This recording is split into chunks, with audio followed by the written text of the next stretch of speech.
السلام علیکم ورحمۃ اللہ۔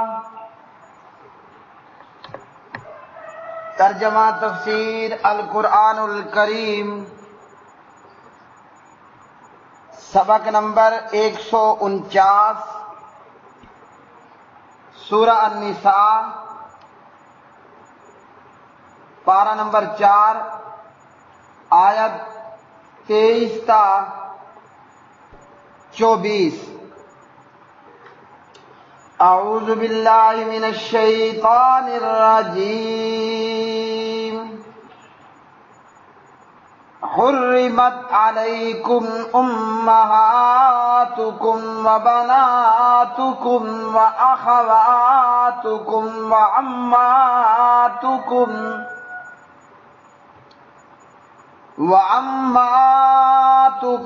وخالاتکم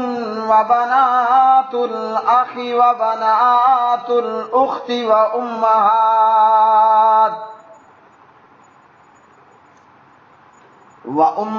وأمهاتكم اللاتي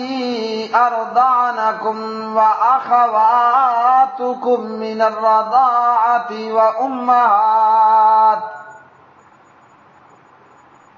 وأمهات نسائكم وربائبكم اللاتي في حجوركم من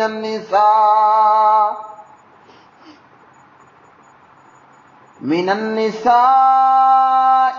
اللاتي دخلتم بهن، فإن لم تكونوا دخلتم بهن فلا جناح عليكم، وحلائل أبنائكم الذين من أصلابكم وأن تجمعوا بين الأختين إلا ما قد سلف، وَأَن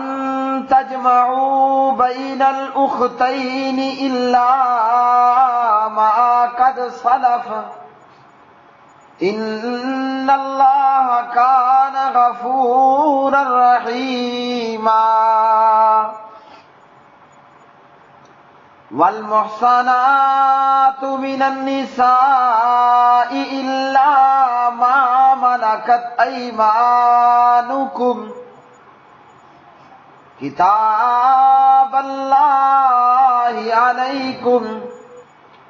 وَأُحِلَّ لَكُم مَّا وَرَاءَ ذَلِكُمْ أَن تَبْتَغُوا بِأَمْوَالِكُم مُحْصِنِينَ غَيْرَ مُسَافِحِينَ، فَمَا اسْتَمْتَعْتُم بِهِ مِنْهُنَّ فَآتُوهُنَّ أُجُورَهُنَّ فَرِيضَةً، وَلَا جُنَاحَ عَلَيْكُمْ فِيمَا تَرَاضَيْتُم بِهِ مِن بَعْدِ الْفَرِيضَةِ، إِنَّ اللَّهَ كَانَ عَلِيمًا حَكِيمًا۔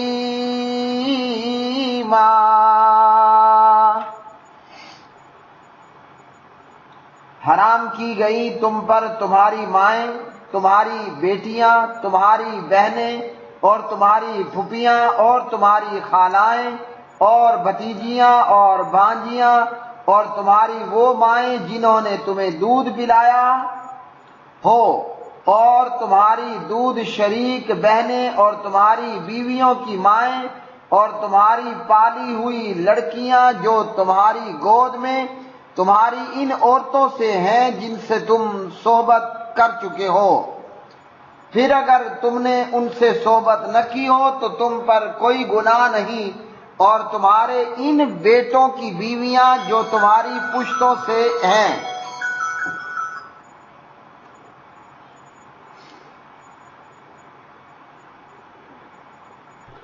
اور یہ کہ تم دو بہنوں کو جمع کرو مگر جو گزر چکا،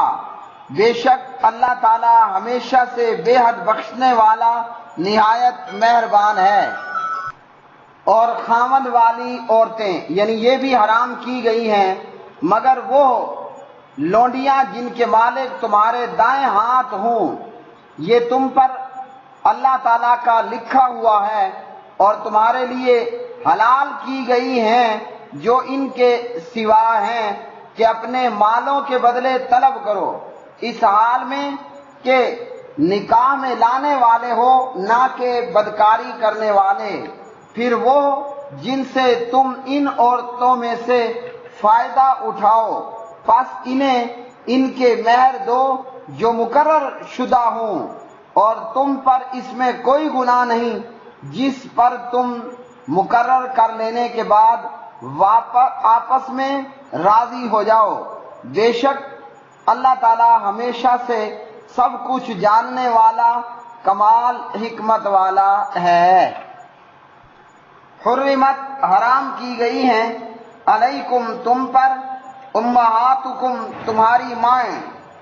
وبناتکم اور تمہاری بیٹیاں، واخواتکم اور تمہاری بہنیں، وعماتکم اور تمہاری پھپھیاں، وخالاتکم اور تمہاری خالائیں، وبنات الاخی اور بھائیوں کی بیٹیاں یعنی بھتیجیاں، وبنات الاختی اور بہنوں کی بیٹیاں یعنی بھانجیاں، وامہاتکم اور تمہاری مائیں،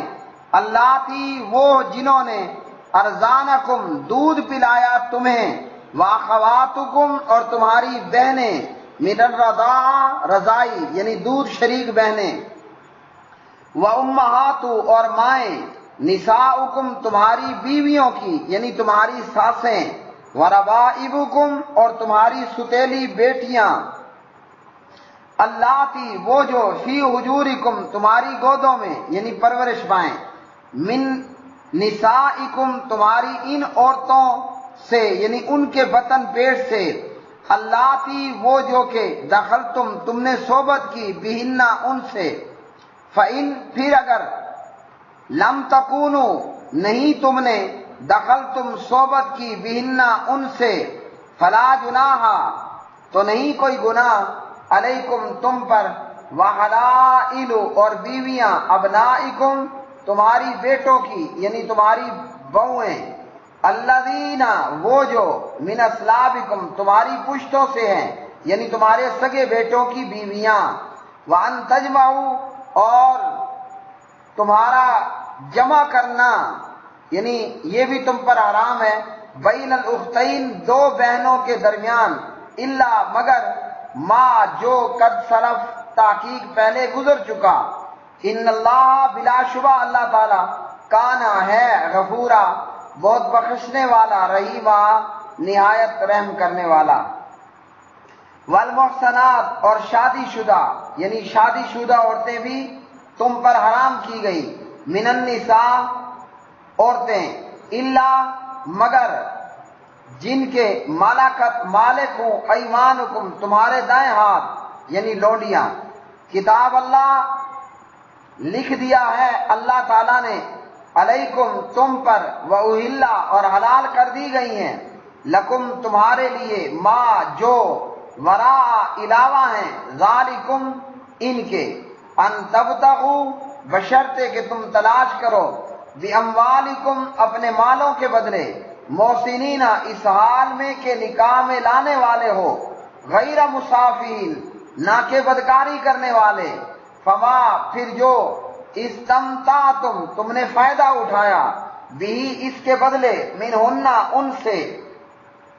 فآتوہن تو تم دو انہیں، اجورہن ان کے مہر، فریضہ مقرر شدہ، ولا اور نہیں، جناح کوئی گناہ، علیکم تم پر، فی ما اس میں کہ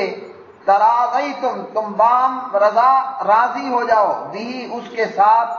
من بعد الفریضہ مقرر کر لینے کے بعد، ان بلا شبہ اللہ تعالیٰ کانا ہے، علیما خوب جاننے والا، حکیمہ بڑا حکمت والا۔ پیارے بھائیوں اور میری بہنوں، ان آیات بینات کے اندر اللہ سبحانہ و تعالی نے ایمان والوں پر ابدی اور غیر ابدی محرمات کا بیان فرمایا۔ وہ خواتین، وہ عورتیں جن سے بندہ مومن نکاح نہیں کر سکتا۔ کچھ تو ایسے ہیں کہ جو ہمیشہ ہمیشہ کے لیے محرمات ہیں، محرم ہیں، جن سے نکاح نہیں ہو سکتا، اور کچھ ایسے ہیں کہ وہ عارضی طور پر حرام ہیں۔ کچھ شکل مختلف ہونے کے بعد ان سے نکاح کرنا درست ٹھہرتا ہے۔ تو ان آیات میں ان خواتین کا ذکر ہے جن سے نسب یا رضاعت یا سسرالی رشتے کے اعتبار سے نکاح کرنا حرام ہے۔ عبداللہ ابن عباس رضی اللہ تعالی عنہما بیان کرتے ہیں کہ 7 قسم کی خواتین تم پر نسب کے اعتبار سے اور 7 قسم کی سسرالی رشتے کے اعتبار سے حرام کی گئی۔ پھر ابن عباس نے اس آیت مبارکہ کو تلاوت فرمایا۔ تو ان آیات بینات کے اندر اللہ رب العالمین نے جن عورتوں سے نکاح حرام تھا ان کا ذکر فرمایا۔ کچھ تو پچھلی آیت میں بیان ہو گیا، مثلا کہ باپ کی منکوحہ سے رشتہ کرنا، نکاح کرنا حرام ہے۔ اب یہاں اللہ رب العالمین نے یہ ذکر فرمایا کہ ماں سے، بیٹی سے، بہن سے، پھپھی سے، خالہ سے، بھتیجی سے، بھانجی سے، اور اسی طرح جس ماں سے آپ نے دودھ پیا اور جو دودھ شریک آپ کی بہنیں ہیں، اور جو آپ کی بیویوں کی مائیں ہیں یعنی آپ کی ساسیں، اور آپ کے پاس پرورش پانے والی آپ کی بیٹیوں کی لڑکیاں، یعنی ایک بندہ کسی عورت سے نکاح کرتا ہے، وہ مطلقہ یا بیوہ ہے، اور اس کی پہلے خاوند سے بیٹیاں ہیں، تو بندہ اپنی بیوی کی بیٹیوں سے جو پہلے خاوند سے ہے نکاح نہیں کر سکتا جبکہ وہ بیوی سے اگر صحبت کر چکا ہو۔ یہ تمام جو حرام رشتے تھے اللہ رب العالمین نے یہاں پر ذکر فرمائے۔ ماں کے تعلق سے اس میں نانی اور دادی اوپر تک، مثلا پردادی، نانی سب شامل ہیں۔ بیٹی اور اس کے حکم میں پوتی، نواسی سب شامل ہیں، اور اسی طرح تمام قسم کی بہنیں، ان سے بھی نکاح کرنا حرام ہے۔ اور اسی طرح پھوپھی، اس میں دادا کی بہن اور نانا کی بہن، اور اسی طرح خالہ،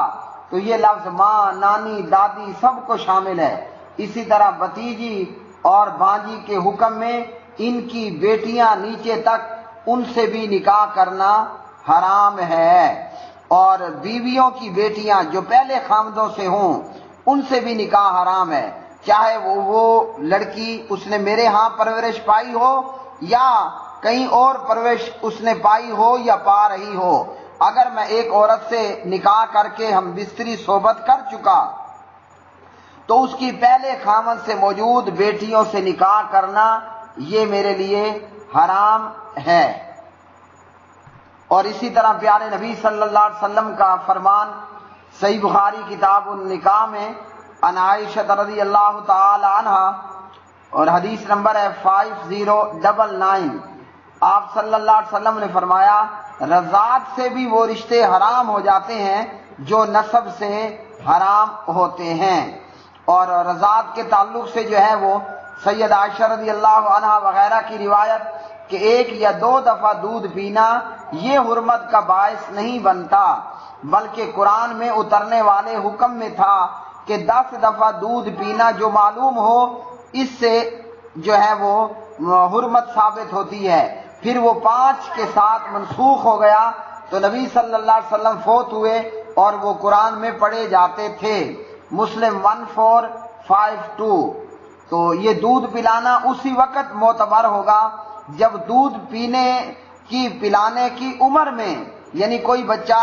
2 سال کی عمر کے اندر اگر کسی عورت کا 5 مرتبہ اچھی طرح دودھ پی لے گا تو وہ عورت اس کی ماں ہوگی اور اس عورت کی بیٹیوں سے اس کا نکاح کرنا حرام ٹھہرے گا۔ اور اسی طرح سگے بیٹے کی بیوی یعنی بہو سے نکاح کرنا بھی حرام ہے۔ سگا بیٹا، منہ بولے بیٹے کی متعلقہ یا بیوہ سے نکاح کرنا حرام نہیں ہے، وہ بیٹا جو منہ بولا ہو۔ جیسے نبی علیہ الصلوۃ والسلام کا نکاح اللہ تعالیٰ نے زید کی متعلقہ سے کیا، اور زید نبی علیہ السلام کا سگا بیٹا نہیں بلکہ آپ صلی اللہ علیہ وسلم کا جو ہے وہ منہ بولا بیٹا تھا۔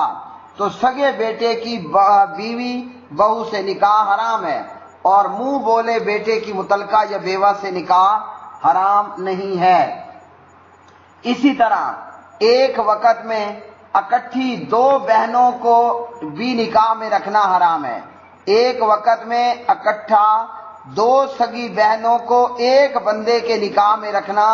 حرام ہے۔ اگر ایک مر جائے یا خدا نخواستہ ایک کو طلاق ہو جائے تو پھر بندہ اپنی سالی سے نکاح کر سکتا ہے، ورنہ دو سگی بہنوں کو ایک ساتھ ایک بندے کا اپنے نکاح میں رکھنا حرام ہے۔ اور اسی طرح حدیث کی روح سے پھوپھی اور بھتیجی، خالہ اور بانجی، ان کو بھی ایک وقت میں ایک بندے کے نکاح میں رکھنا حرام ہے۔ بخاری کتاب النکاح، ابی ہریرہ رضی اللہ تعالی عنہ، حدیث نمبر 5109۔ اس سے یہ معلوم ہوا قرآن پاک کے علاوہ سنت مطہرہ بھی شریعت کا مستقل ماخذ ہے۔ قرآن میں دو بہنوں کو ایک بندے کے نکاح میں ایک وقت میں جمع کرنا حرام ہے، اور حدیث کی روح سے پھوپھی بھتیجی اور خالہ بانجی کو بھی ایک بندے کے نکاح میں ایک وقت میں رکھنا یہ منع ہے اور حرام ہے۔ بیوی مر گئی یا بیوی کو طلاق ہو گئی، بندہ بیوی کی بہن سالی سے تب نکاح کر سکتا ہے۔ پھوپھی مر گئی یا طلاق ہو گئی، بندہ اس کی بھتیجی سے نکاح کر سکتا ہے۔ بھانجی مر گئی یا بھانجی طلاق ہو گئی، بندہ اس کی خالہ سے نکاح کر سکتا ہے۔ اب اللہ تعالیٰ نے فرمایا کہ جو جاہلیت میں ہو چکا تو اس پر کوئی گناہ نہیں ہے، آئندہ کے لیے ایسا نہیں کرنا۔ اس کا یہ مطلب نہیں ہے کہ کسی نے جاہلیت کے اندر دو بہنوں سے یا محرمات سے نکاح کر رکھا ہے تو اب وہ حلال ہے، حرام ہی حرام ہے۔ آئندہ کے لیے یہ نہیں کرنا، کسی نے پہلے کر رکھا تھا گزر گئے تو اس کے تعلق سے پھر کوئی پکڑ نہیں ہے۔ اسی طرح اللہ رب العالمین نے خاوند والی عورتوں کو بھی حرام بتلایا۔ جو عورت شادی شدہ ہے، کسی کی منکوحہ کسی کے نکاح میں ہے، اس سے بھی نکاح کرنا حرام ہے۔ کوئی عورت شادی شدہ ہے اور کسی کے نکاح میں ہے، اس سے بھی نکاح کرنا حرام ہے، سوائے اس کے کہ لونڈیوں سے۔ لونڈیاں جن کے باقاعدہ شوہر بھی موجود ہوتے ہیں، جنگ کی صورت میں دارالحرب سے جو عورتیں قیدی بن کر آئیں تو اموال غنیمت کی تقسیم کے بعد وہ لونڈیا جس کے حصے میں آئے گی وہ استبراء رحم کے بعد اپنی لونڈی سے صحبت کر سکتا ہے، اور وہ یہ ہے استبراء کہ جب عورت لونڈی کو ایک حیض آ جائے یا حاملہ لونڈی ہے اور وضع حمل ہو جائے، بچہ پیدا ہو جائے، ڈیلیوری ہو جائے، پھر بندہ لونڈی سے جماع اور صحبت کر سکتا ہے، اور جب تک اسے ایک حیض نہ آ جائے یا حاملہ ہے تو بچہ نہ جان دے، اس وقت تک لونڈی کا مالک لونڈی سے ہم بستری نہیں کر سکتا۔ ہاں اس کے علاوہ دیگر خدمت کے کام وہ اس سے لے سکتا ہے۔ جب غزوہ حنین کے موقع پر بہت سارا مال جو ہے وہ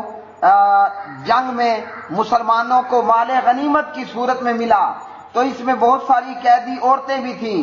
تقسیم کے بعد جو لونڈیاں جس صحابی کے حصے میں آئی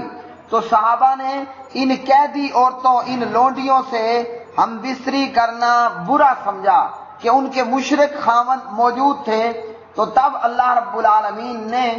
یہ آیت والمحصنات من النساء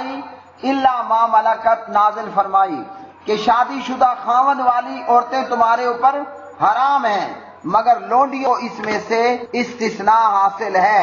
بھلے اس قیدی اور لونڈی عورت کا پہلے خاوند موجود ہے، استبراء رحم کے بعد بندہ مالک اپنی لونڈی سے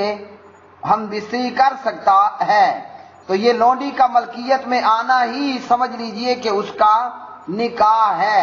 اور مالک اپنی لونڈی سے بیوی کی طرح ہم بستری کر سکتا ہے۔ اور کسی مجاہد کو یہ اجازت نہیں ہے کہ اپنے آپ ان کی عورتیں پکڑیں اور سیکس کرنا شروع کر دے۔ اس وقت اجازت ہوگی جب مال غنیمت تقسیم ہوگا اور امیر جس قیدیہ عورت کو جس مجاہد کے حوالے کرے گا بعد از استبراء۔ اور ان کے علاوہ کسی بھی عورت سے نکاح کرنا چاہتے ہو تو نکاح کی شرائط کے ساتھ نکاح ہوگا، جس میں سے ایک یہ ہے کہ حق مہر کا تعین کیا جائے گا۔ نکاح کا مقصد بدکاری نہ ہو بلکہ پاک دامنی ہو، کوئی عارضی متع کی صورت کا نکاح یا حلالے کی صورت کا نکاح نہ ہو، بلکہ ہمیشہ کے لیے ایک ساتھ رہنے اور ایک ساتھ جینے مرنے والا نکاح ہو۔ پھر اللہ رب العالمین نے ان آیات بینات کے اندر ارشاد فرمایا کہ یہ تم پر اللہ تعالیٰ کا لکھا ہوا ہے، مطلب جن رشتوں کا جن کے حرام ہونے کا ذکر ہوا ان سے نکاح نہ کرنا، یہ اللہ کا حکم ہے جسے ایمان والوں پر ماننا لازمی اور ضروری ہے۔ اور جو محرم رشتے بیان ہو گئے سو ہو گئے، ان کے علاوہ جو ہیں وہ تمہارے لیے حلال ہیں، بشرط یہ کہ کسی کی حرمت حدیث میں نہ آئی ہو۔ مثلا حدیث میں ہے کہ خالہ اور بھانجی، پھپھی اور بھتیجی کو ایک وقت میں ایک بندے کے نکاح میں رکھنا حرام ہے، اور یا یہ کہ 4 سے زیادہ ایک مومن کا بیک وقت نکاح کرنا حرام ہے، نکاح متع حرام ہے اور حلالہ کرنا حرام ہے، یا اسی طرح وٹے سٹے کا نکاح حرام ہے، یا بغیر ولی کی اجازت کے نکاح حرام ہے۔ تو جو حدیث میں آئے وہ آئے، ان حدیث کے اندر اور قرآن میں بیان کردہ محرمات کے علاوہ بقیہ حلال ہیں ان سے نکاح کرنا، لیکن یاد رکھیے نکاح کی شرائط کے ساتھ، جس میں یہ بھی ہے کہ ولی کی اجازت بھی ہوگی، نکاح کا اعلان بھی ہوگا، 2 گواہ بھی ہوں گے وغیرہ۔ اور اگر بندہ کسی عورت سے نکاح کرتا ہے اور جماع کر لیتا ہے، ہم بستری کر لیتا ہے، صحبت کر لیتا ہے، تو اسے پورا حق مہر دینا ہوگا۔ اہل تشیع وغیرہ نے فَمَسْتَمْتَعْتُمْ بِهِ، اس سے جو ہے وہ حلال نکاح متع کا جواز پکڑنے کی کوشش کی، جبکہ یہ درست نہیں ہے۔ صحیح مسلم میں ربیع بن صبرہ بن معبد جوہنی رضی اللہ تعالیٰ عنہ کی روایت ہے، وہ اپنے فرماتے ہیں صبرہ بن معبد جوہنی رضی اللہ عنہ بیان کرتے ہیں کہ فتح مکہ کے موقع پر غزوہ فتح مکہ میں فرماتے ہیں کہ نبی صلی اللہ علیہ وسلم کے ساتھ تھے، اور آپ نے فرمایا یا ایھا الناس انی قد کنت اذنت لکم فی الاستمتاع من النساء وان اللہ قد حرم ذلک الی یوم القیامہ فمن کان عنده منہن شیء فلیخلی سبیلہ ولا تاخذوا مما آتیتموہن شیئا۔ یہ حدیث مسلم میں کتاب النکاح کے اندر 1406 نمبر کی روایت ہے۔ آپ نے فرمایا لوگوں، میں نے تمہیں عورتوں سے متع کی اجازت دی تھی، مگر اب اللہ تعالیٰ نے اسے قیامت کے دن تک کے لیے حرام قرار دے دیا ہے۔ جس کے پاس بھی متع والی عورتیں موجود ہوں وہ انہیں چھوڑ دے، یعنی انہیں آزاد کر دے، اور جو مال تم نے انہیں دیا ان سے واپس نہیں لینا۔ اب جو متع کرے گا یا کرتے ہیں وہ حرام کا ارتکاب کرنے والے ہیں۔ وآخر دعوانا ان الحمد للہ رب العالمین۔